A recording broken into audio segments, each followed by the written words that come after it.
NBC News White House correspondent Erin Gilchrist is in Florida with the president. Also with us, former aide to Republican House Speakers Boehner and Ryan, Brendan Buck, and Washington bureau chief for Black Press USA, April Ryan. So, Erin, courts have blocked DOJ workers from accessing some sensitive data at Treasury. Now at the IRS, a DOJ-affiliated employee seeking access to taxpayer data there. What's the justification from the White House from all of this?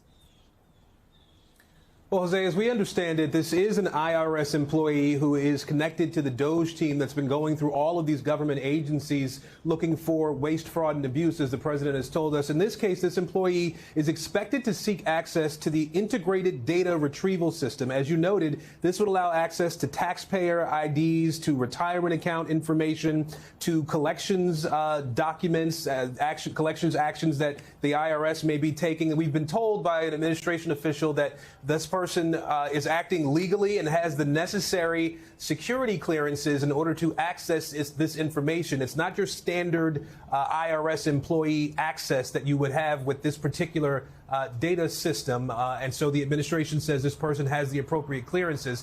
When the White House was asked about this, they gave us a statement that said, in part, waste, fraud, and abuse have been deeply entrenched in our broken system for far too long. It takes direct access to the system to identify and fix it, Jose. And Erin, one particular Trump firing was blocked by the courts. It's now going to the Supreme Court. Why is the White House picking this specific fight? We're talking about the person in charge of the Office of Special Counsel. This is the ethics watchdog group, ethics watchdog agency inside the federal government. The Trump administration fired Hampton Dellinger. He sued to get that job back, saying that he was improperly fired. A court said temporarily, yes, you can have the job back. That was appealed by the administration. A court over the weekend, the appeals court said they would not overturn that decision from the lower court. Now we expect, through filings that NBC News has been able to obtain, that the White House will go to the Supreme Court to try to get that reinstatement overturned. This is really the first time that we're seeing any of these challenges to the White House's actions over the last several weeks really getting all the way up to the Supreme Court. In this case, the Justice Department expected to argue that the court is seizing power that is assigned to the executive branch, to the president, and that the Supreme Court should not allow the judiciary, Jose, to govern. Erin Gilchrist, thank you so very much. Appreciate it. So, Brennan, now DOJ moves or focus as it's trying to reshape the federal government is now into the IRS, not particularly one of the most popular agencies in the federal government. How is this being seen, Brendan? Well, I think it comes down to whether you think the Trump administration gets, or DOJ gets, the benefit of the doubt.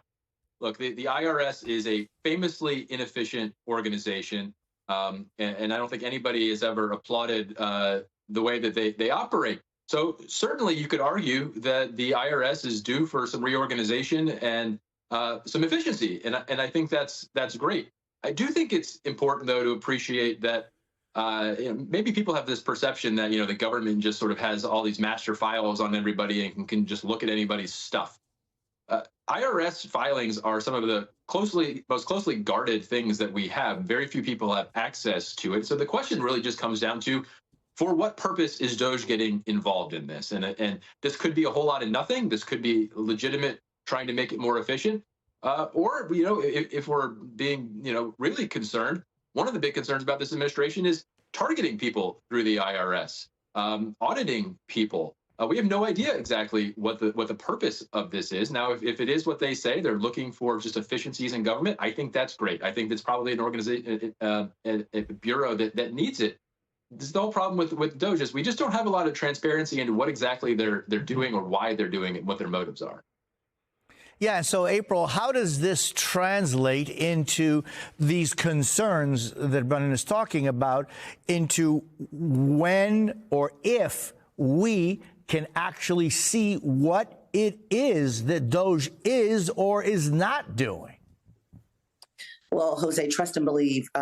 They will let you know what they're doing in the way they want to frame it. They're not going to tell you everything. And what we do know is that this administration, this Trump administration, and also the first Trump administration, has been a very retaliatory type of group when they get upset with people. So this is sensitive information that they will have to one, either make the government leaner, but also they can, if they don't like you, if they don't like what you're saying, they can use this against you.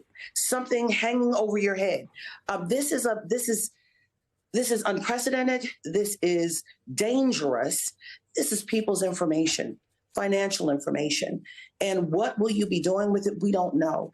And the White House is really not slapping the hand of Elon Musk. He's moving forward with this. This is a dangerous moment in this country when you go to the IRS, you're also cutting agencies, the people in agencies. We've got how many plane accidents now? We've got situations with the CDC. We've got at least seven airborne illnesses out there, and people aren't talking about it. And then now you're going into the IRS and talking about making it leaner, but you're getting people's personal information. What will be done with that? And how does that make government leaner? Yeah, and I mean, and you're absolutely right. The Republicans have, for the longest time, also been pointing out to what they call the politicization of the IRS to go after people that, so it does work both ways. But I think what, your point is, like, let's find out exactly what it is that their information they're getting, and then what they could or could not do with that. Now, Brendan, meanwhile, unemployment has spiked in Washington, D.C. It's 4 times higher than a year ago. The overwhelming majority of federal workers, however, live outside Washington. So what happens when this starts hitting other cities? Yeah, you've actually started to see senators and members of Congress complaining a little bit about this and making that exact point. You think you're just taking on Washington, but the federal workforce is all over the place. And it's one of those things where there's sharp knives in that drawer. Be careful what you're reaching for when you do this.